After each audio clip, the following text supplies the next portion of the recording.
So I'm continuing to think about the practice of equanimity. I could say the word equanimity. And I received an email from my brother-in-law last week. And I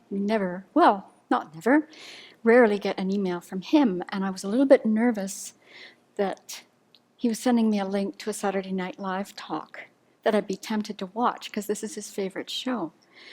But out of all the 5 emails I think I've gotten in the 35 years that I've known him, this was all he put in the email with the link.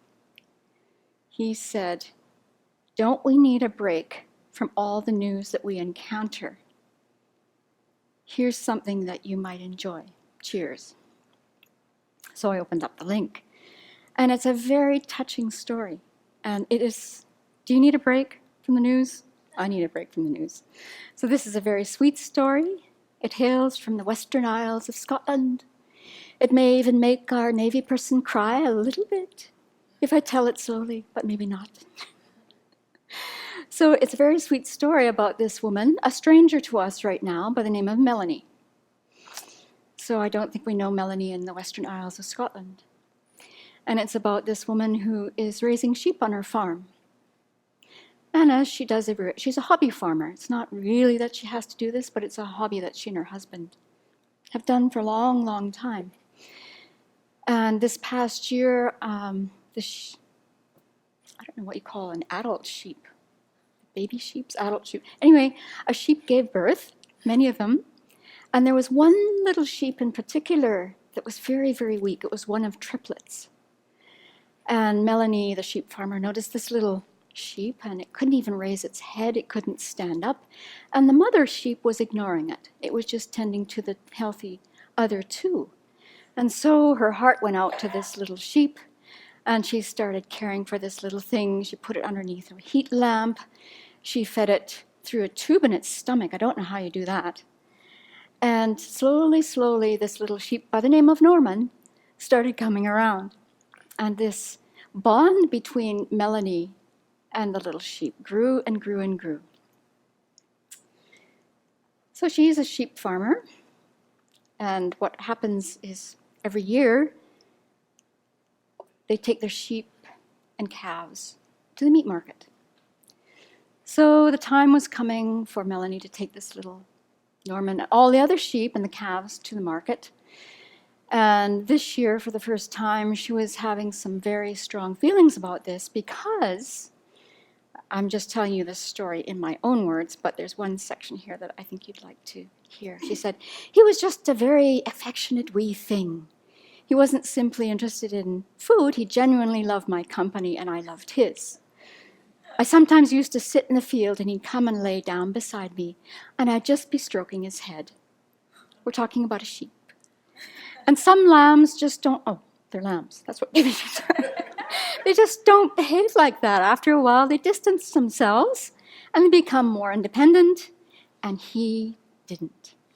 So now it's time to take all of these little babies, calves and sheep, to the market." So she's feeling terrible about this, especially thinking about dear little Norman. And in her words, she allows her head to overrule her heart. So off Norman goes in the truck, headed to the meat market. So you can imagine what Melanie is like after this. She told herself, "I'll be over this in a week. I'll be over it, it's just a sheep." And every day she was talking to her husband about dear little Norman and where is he and what kind of mistake I've made a mistake. I'm just so regretful about this and my heart is aching. And finally, after I guess about 7 days, his husband looked up and said, "Would you please call the farmer?" So she goes to the phone, and at first she's feeling embarrassed. I mean, she sold the sheep. And so she knew the farmer that had taken Norman and the others, and she called, and she didn't reach the farmer, she reached his wife. And so she explained her situation, that she was missing dear Norman so much, and could she possibly come and get him, and she'll buy him back from them.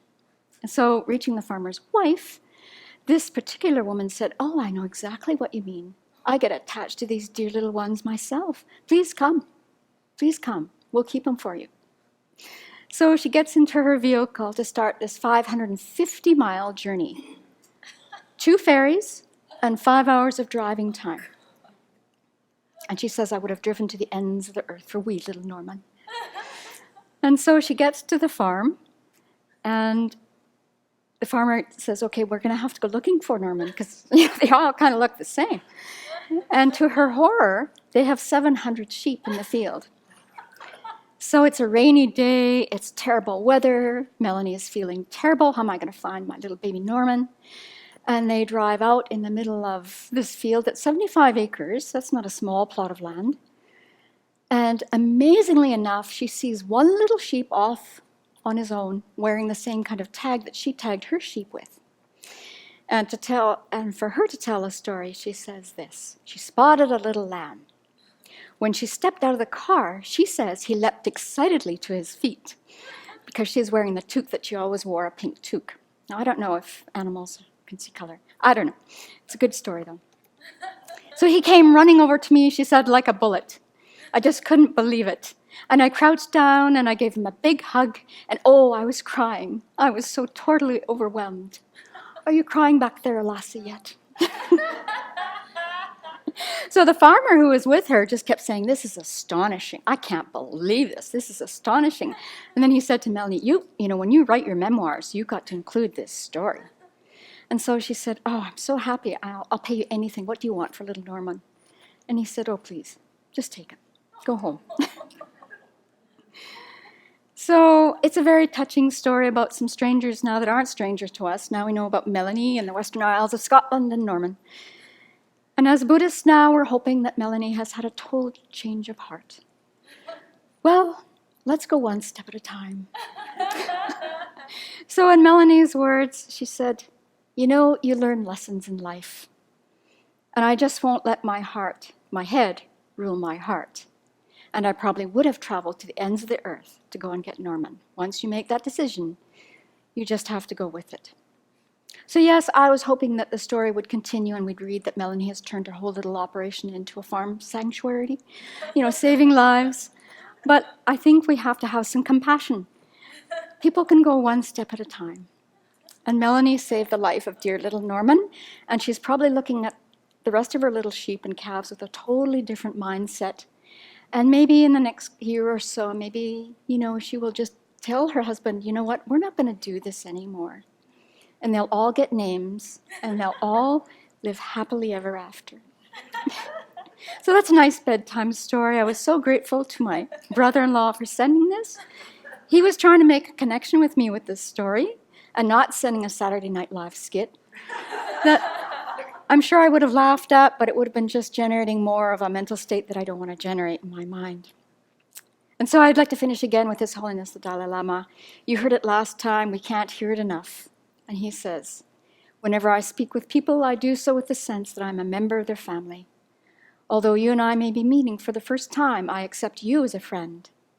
I do not do so as a Buddhist, nor as a Tibetan, nor as the Dalai Lama. I do so as one human speaking with another.